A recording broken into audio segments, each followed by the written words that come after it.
third speaker, Gorin Bhatta.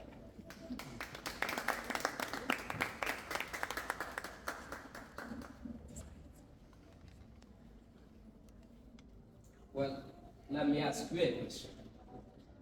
Have you ever started a brand new habit or stepped into a new role in your jobs or, or tried to try something that's totally outside of your comfort zone? And before you even started, you convinced yourself that you're going to look natural. Well, I've done this more times than I care to admit. And being an Ethiopian, when it comes to running, I took this confidence to an embarrassing level. You know, I would watch world-class marathon champions on my phone while I sip my morning coffee.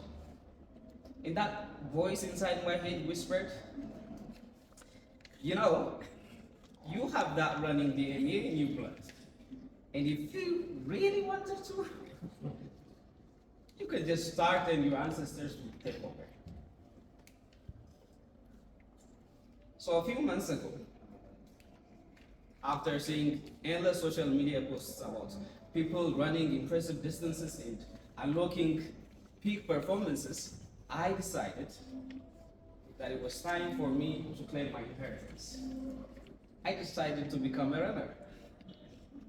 And no, I didn't plan, I didn't train, but I didn't do any research. Honestly, why would I? I have the shoe, I have that DNA, and of course I have my ego. I stepped out one early morning, fully geared up.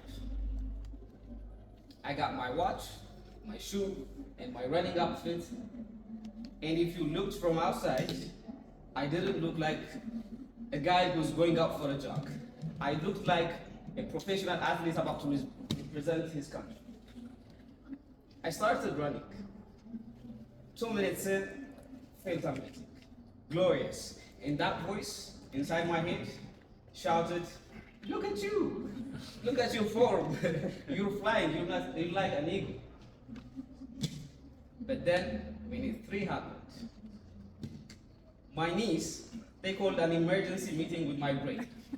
They yelled, who even authorized this? We didn't agree to this.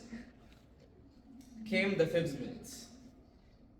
My lungs filed a formal complaint against my willpower. And my heart was racing so violently against my ribs, it felt like it was trying to break out of my chest, run down the street, and call a taxi to get me back. While this total war was going inside my body, the whole world was watching. On the streets, on the side of the street, there were a group of street dogs sitting together barking. And as soon as they saw me, they stopped barking, looked at me struggling, tilted their head with a genuine pity. And they wondered, is this guy even going to make it? Right? Then came ultimate humiliation. An old man. And when I say old, this guy looked like he had personally shaken hands with Emperor Menelik. If you saw him from a distance, he looked like he was crawling and not running. As he glided past me on my left, he leaned over, gently patted me on my shoulder and said, Berta, without and then ran off into the distance like a lion. And at that right moment, my Ethiopian running DNA left me.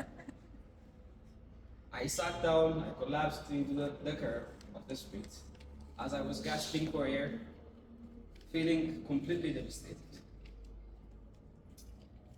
Sitting on that curb, my first instinct was pure shame.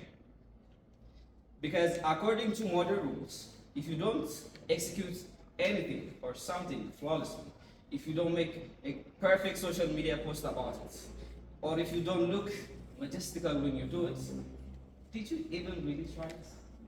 Because when it gets messy, it feels like a failure. Now I know I'm making fun of course, a bad running money from, right? But if we are really being honest with ourselves, all of us, at some point in our lives, have sat on that exact same emotional curve.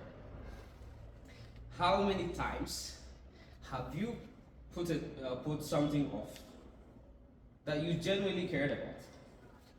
Whether it be launching a new project, starting a new habit, or even taking the stage in a space like this, simply because your pride couldn't stand the thought that you looked like a villain.